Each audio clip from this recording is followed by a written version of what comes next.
Look at the nonsense things that people do just to get sex life. They do so many stupid things. They waste their time getting money so they can get very nice clothes. And then, of course, they have to have a good car and a beautiful home. And all this stuff, you know, expensive things, little trinkets and jewelry and stuff. Why? Just to impress their dates. All that work just to make an impression on someone of the opposite sex. Why?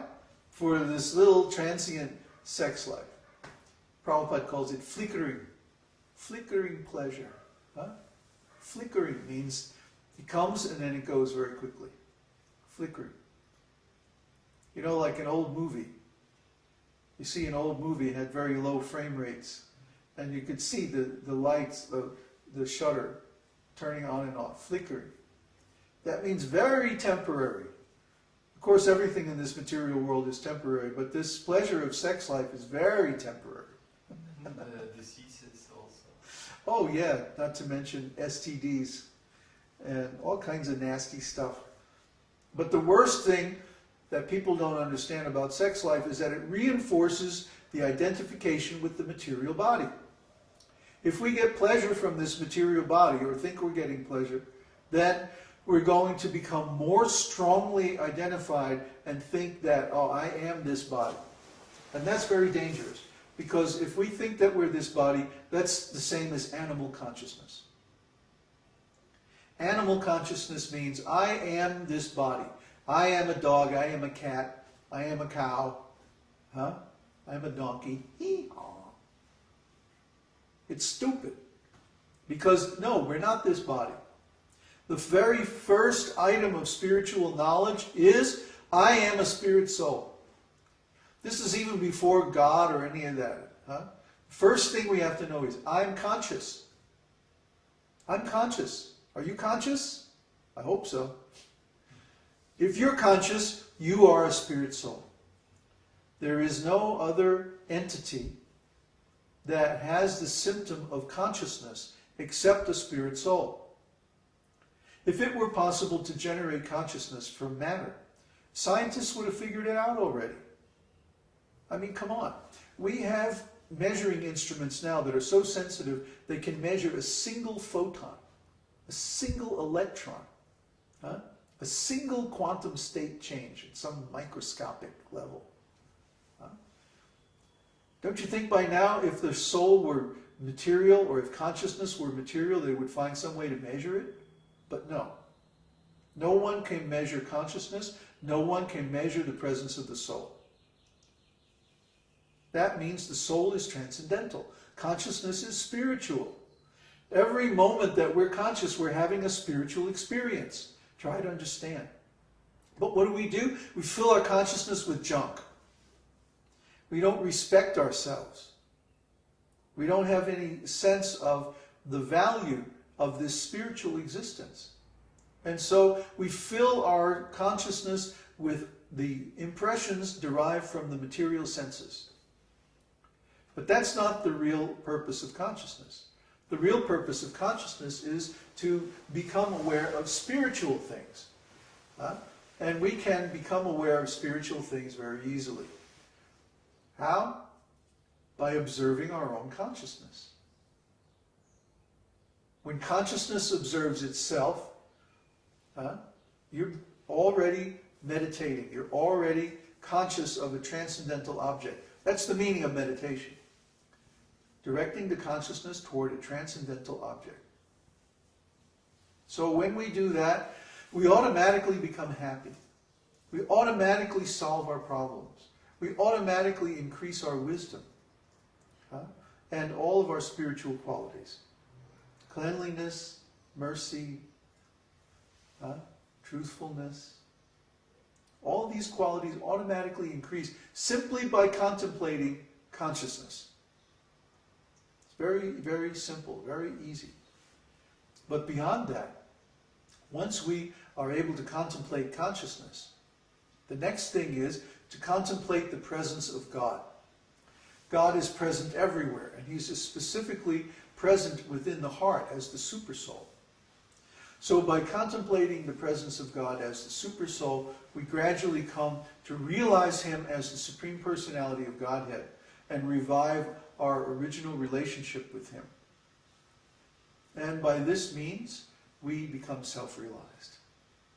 This is the path of Krishna consciousness.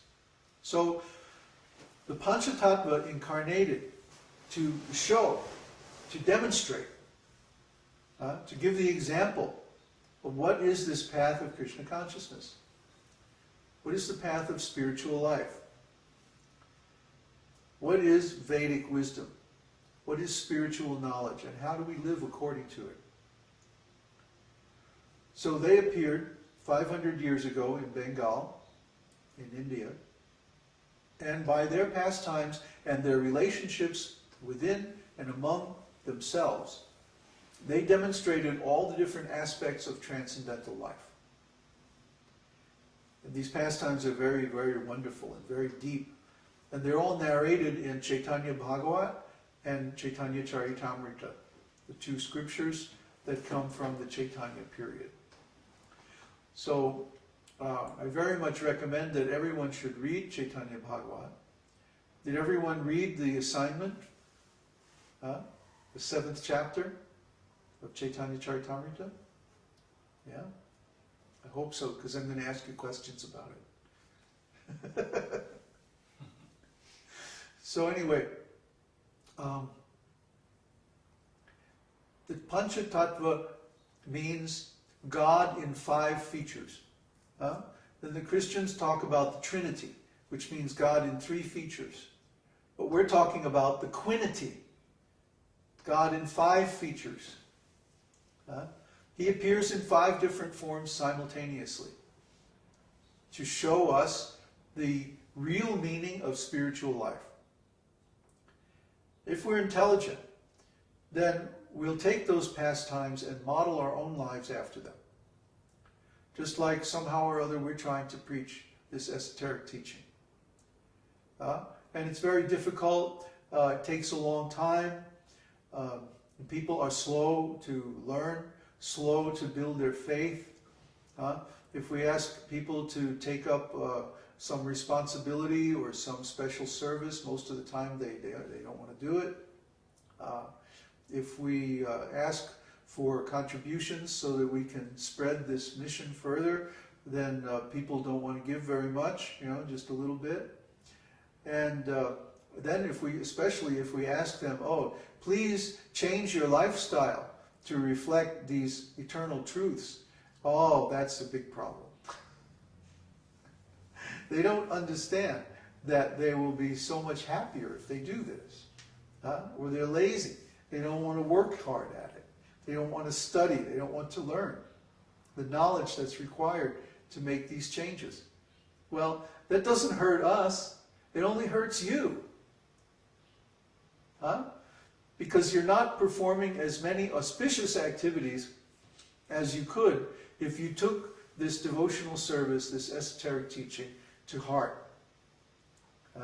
And really get into it 100%. Doesn't hurt us.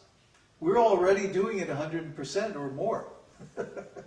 We want to do 200%, 300%, 500%. Because the happiness of devotional service is such that the more you taste it, the more you want. It's like a very addictive drug. That the more you have, then it just increases your desire for more and more. But fortunately, this drug has no side effects, except that you become happy. So we're doing fine. We just want to increase our service more and more and more. We never get tired of chanting. We never get tired of talking about Krishna. We never get tired of reading or studying about his glories, or relishing the beautiful Sanskrit poetry of Bhagavad Gita, Srimad Bhagavatam. I mean, really, you should study Sanskrit because this language is so incredibly beautiful. And over time, by chanting Sanskrit and studying the meaning, you'll get an appreciation for it. And just by chanting the Sanskrit, you will actually be able to realize the meaning. I'm not exaggerating here, folks. These things are all for your benefit. That's why Krishna gives the Vedas in the first place. It's for our benefit.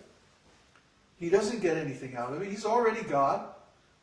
He doesn't have anything to gain or anything to lose. So he can give all of his secrets. And he does in the Vedas. So all the secrets are there. We have to take advantage of them.